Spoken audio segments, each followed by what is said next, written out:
Hello, and welcome to the Postal Pleasures channel. Today we're going to take a look at stampworld.com. The reason for that is so often I see in forums or Facebook, Twitter, etc., new stamp collectors, or maybe ones that are not even stamp collectors yet, that have maybe inherited a set of stamps or come across them somehow. Often their first question is, how much are my stamps worth? That's often the sign of a non-collector, right? That's somebody who doesn't know what to do with the stamps, is worried of potentially giving them away if they're worth the mint, um, or throwing them away if they're worth a lot, or alternatively, if they're not worth a lot, doesn't want to go through the effort of listing them all individually and doing the research and whatnot. Hopefully, we as philatelists will find some way to convert them into collectors, right? So hopefully, then maybe not stop seeing dollar signs, but having dollar signs the furthest thing from their mind, and have the history and the richness of the activity become what's most interesting. To quickly allow them to start to learn. I mean, we all know that proper catalogs like Scott's and Gibbons and Michael, and there's many others, are quite expensive, to the tune of upwards of $100 a piece, and sometimes you might need five, six, seven catalogs depending on what your collecting area is. So the online resources such as Stamp World are a fabulous free resource for new collectors and experienced collectors alike. In fact, I find myself still using it to help me find those hard to find stamps, or maybe ones that are certainly in my catalog, but I've struggled to find them with all the ways I have paging through a catalog. And there's some tricks I can show you coming up in this video that will allow you to narrow down what stamp you're looking for. So Stamp World is really a great resource. So let's take a quick look around. The address, of course, is at the top of my screen here, but I know that's small print. I will put it in bold print, and I will also make sure that I have a link to it in the description of this video. And on that note, I know a lot of people probably don't look at the descriptions of videos, but I go out of my way to add quite a bit of content in most of my descriptions, and also maybe link to other related content as appropriate. So make sure you take a look at those if you have the time. So here we are at stample.com. You can sign up. It's a free account. You get quite a bit of a trial before you have to sign up. But then you have to sign up, but it's very easy and free to sign up.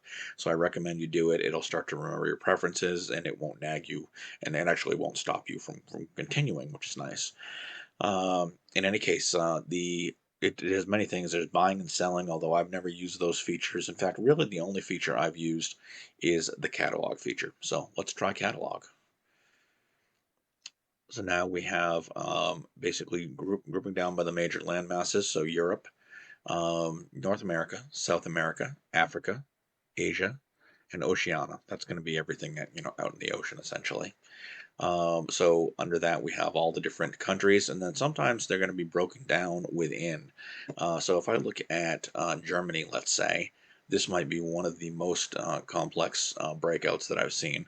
So we have German Empire. That's going to be your classic German stamps. But then prior to that, we had Old Germany, right? So these are going to be your German states. Let me back up a little. And then we had, after the German Empire, after World War II, we had British American Zone, French Zone, Joint Allied Occupation Zone, Russian Zone, right? And within those, they're even broken down even further. We can get into some of this in more detail later. And then, of course, after the post-war period, we went to uh, East Germany, which would be the communist side, the Soviet side, if you will. And then we also had West Germany, which in this case, they're just calling, I believe, Germany. Yeah, and this is so post-war Germany all the way through reunification up to current. And then, of course, in between the two was Berlin, right?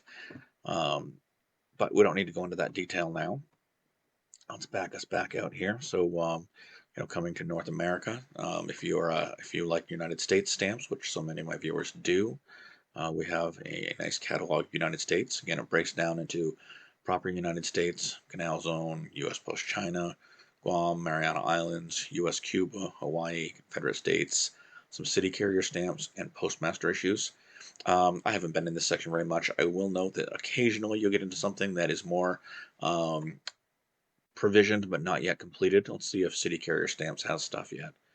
So far, so good. Believe it or not, look at that, they do. Occasionally, you'll get to a link which doesn't have anything, but for a free resource, this is really fabulous.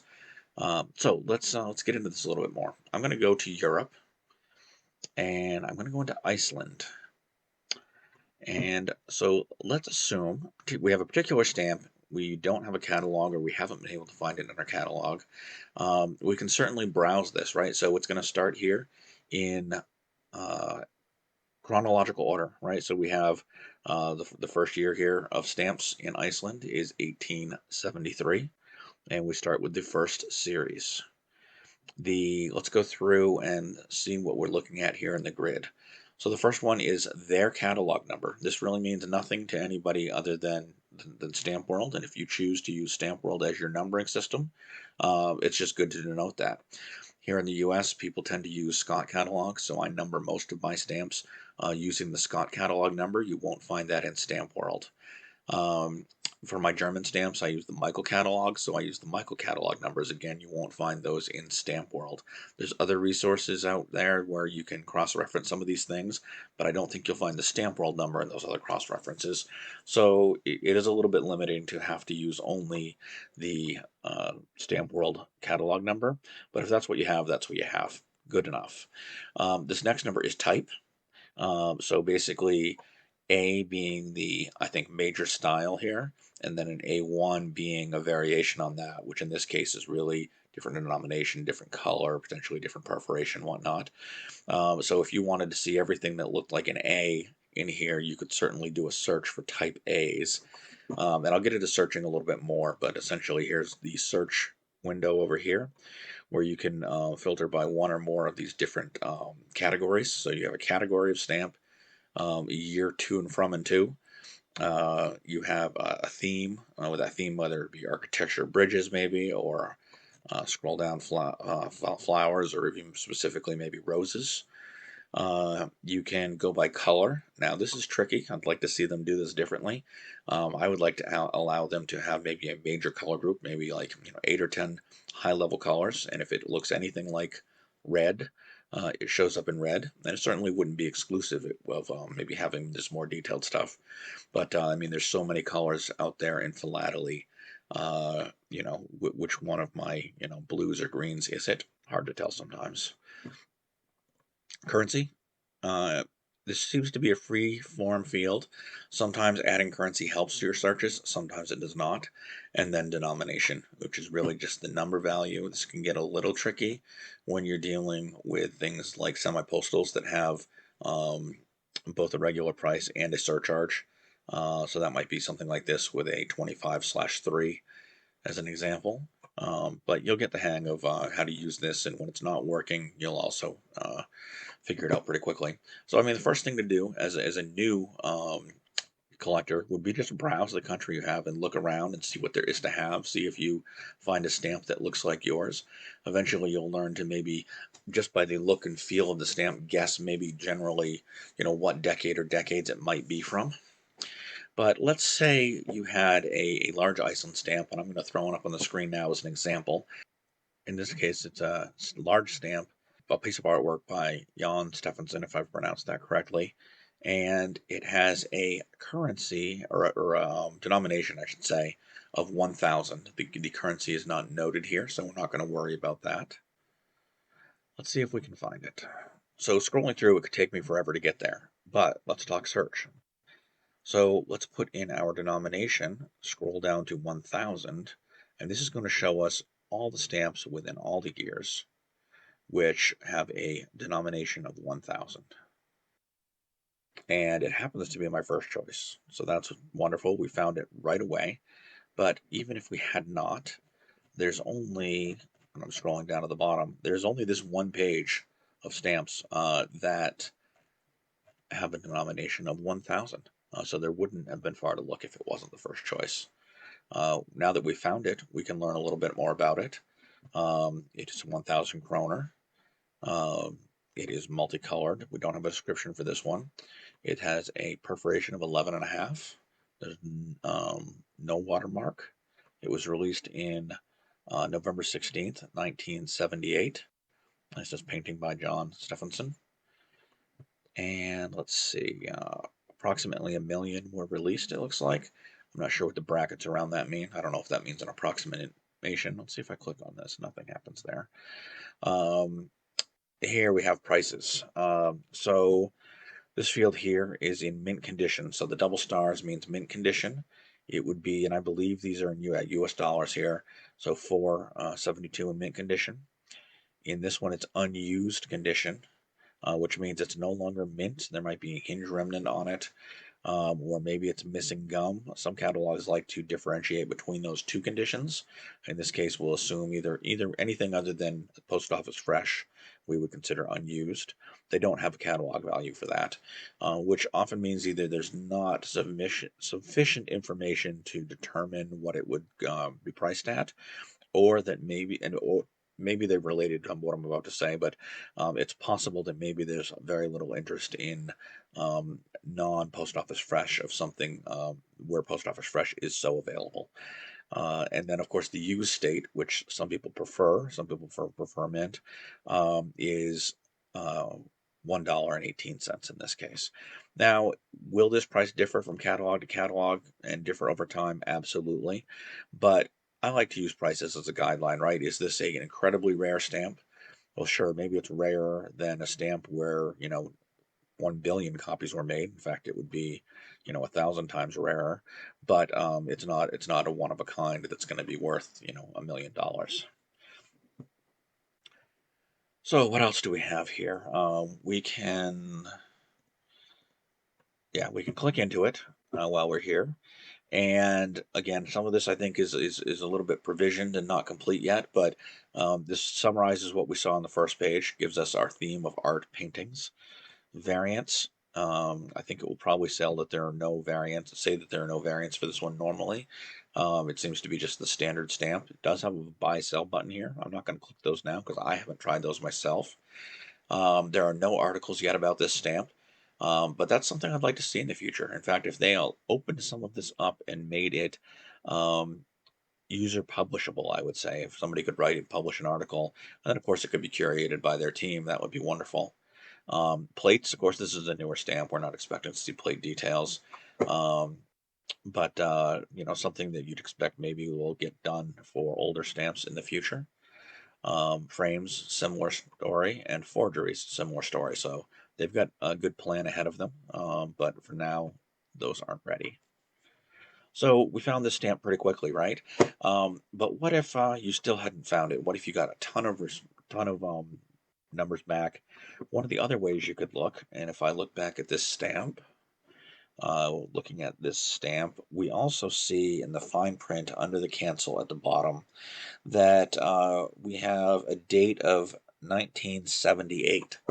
So one of the other ways I could have gotten to this stamp, since I know the exact date it was released, is I can come over here to this section here where we group by years, and they've got it in groupings of 10 years here.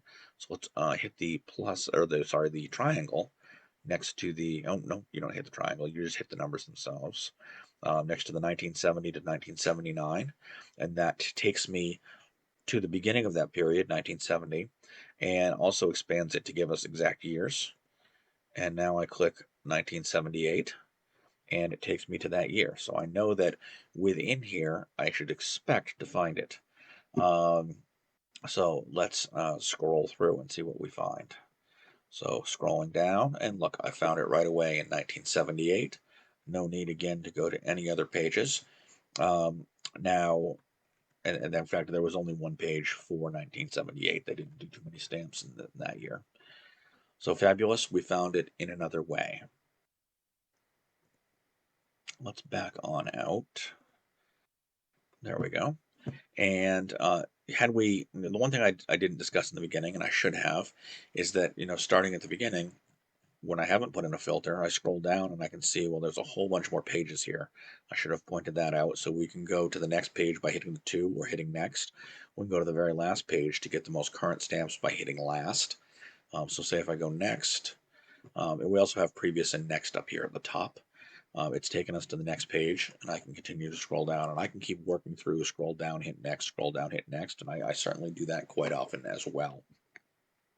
It's a great way to look at all the stamps. So let's try this again with another Icelandic stamp. So this stamp, it's a really nice one of their bird series. So many nice bird stamps from Iceland. This looks like a goose of some type with a pair of goslings. Pretty cute stamp. If we look at the lower right, we see with the date of 1990. And if we look at the top right, we have 80 kroner. So the big 80 is the kroner, and then the fractional currency would be the 00 that's a little smaller. So let's try both of these approaches with this stamp. So firstly, because I prefer it, let's go look for the 80 kroner. So in this case, we're going to look for 80. There's an 80 and there's an 80.00. I would say it can be inconsistent. So if you don't find it with one, try it with the other. But I think in this case, you're more likely to go with the better match. So 80.00. Let's try search and look at that. It's the number one stamp.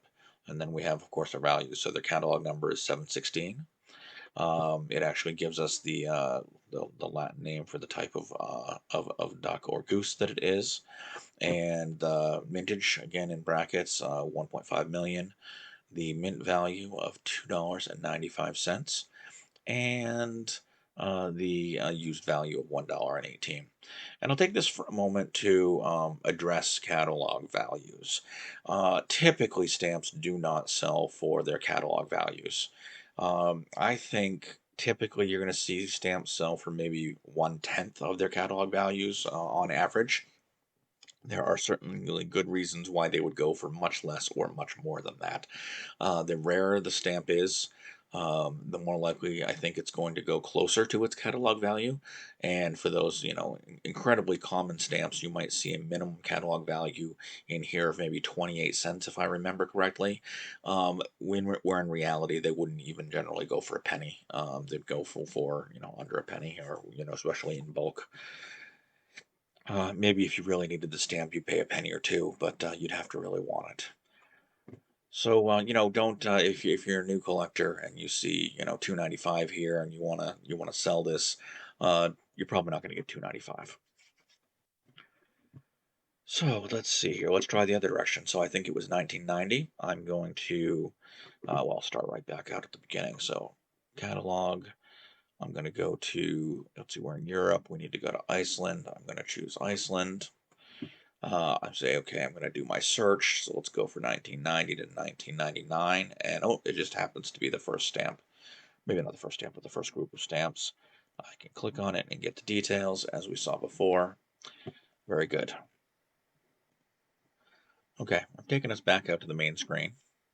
And I want to show us a little thing that's different here in the catalog. So I'm going to go to Catalog. I'm going to go to Germany. And I'm going to go to German Empire. And one of the things that Stamp World does differently than many of the other catalogs is that it treats airmails and semi-postals as the same as regular stamps. It has them all in the same set of numbers in the same, and puts them in chronological order. Most catalogs consider airmails and semi-postals to be back of book, and will give them their own groupings of pages with their own set of catalog numbers, aside from the standard issue stamps. So here, if we want to find an airmail, we're going to have to look through these. I'm going to try to find one now. I think, oh, probably maybe another page.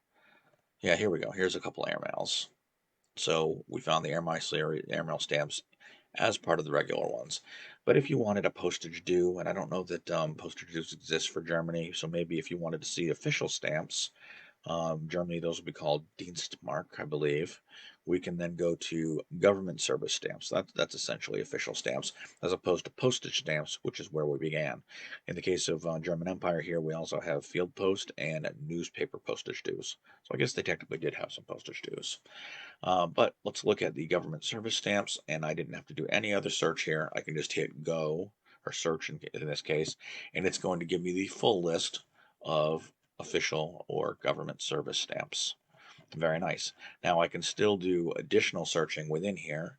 So if I want to go by denomination and look for a 5, let's see, 5 mark. Do we have a 5 mark one? And we do. We have a 5 mark. We have a couple of 5 mark ones. So that lets us find those traditional back of book things that are not placed in the standard group of stamps, like you'll find airmail and semi-postals. Um, Here's a good example. Here we have right in the same listing, we have 5 stamps that look very much alike. You'll notice the only real difference we have, all of them are going to be watermark 1. Ooh, I like that. I think that's an improvement. They now show us the watermark. Wonderful. Um, and they're all going to be the same perforation, 14 by 14 and a quarter. The only minor difference here is the color, so a purple brown, a carmine brown, and a reddish brown. The rule of thumb here is, especially with German stamps where you might actually need to get an expensive expertising service to make the decision, is most likely you're going to have the cheapest variety. Now in this case where there's 2 that are fairly inexpensive, you still most likely have the cheapest variety, but it's not completely out of the question. You'd have the other color, but the layperson can't always tell the color. There's so many factors such as fading over time, chemical changes, um, toning of the paper, which then makes the ink appear different because of its background change. It really is hard to deal with color changes. So, um, it's best to assume, especially as a new collector, that yours is not the $1 million stamp. It's the 20-cent stamp. While we're here in Germany, I'd like to show you one last trick to find your stamp in the case where maybe you have trouble finding it by denomination and you don't have a year hidden on the stamp somewhere in some kind of fine print.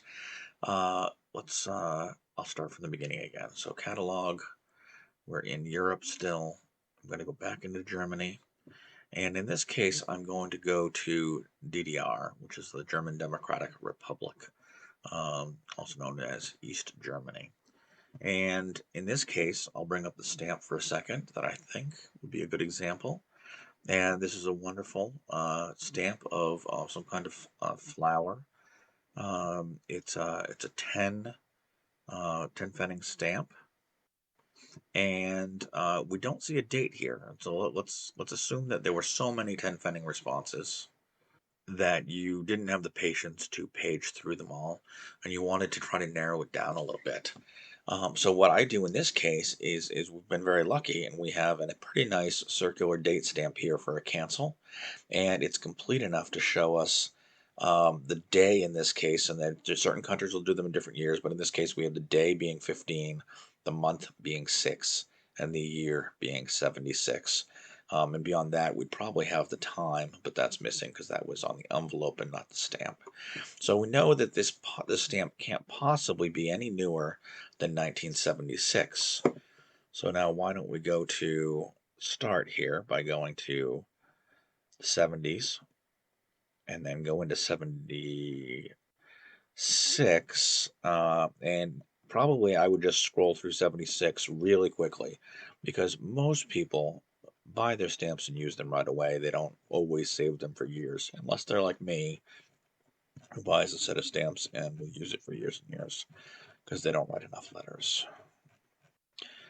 I don't see it in 76. So I could now say, okay, well, it was a 10, and maybe I'll back out to the entire decade of 70 to 79 and look at just denomination 10 within there and see if I see my flower quickly.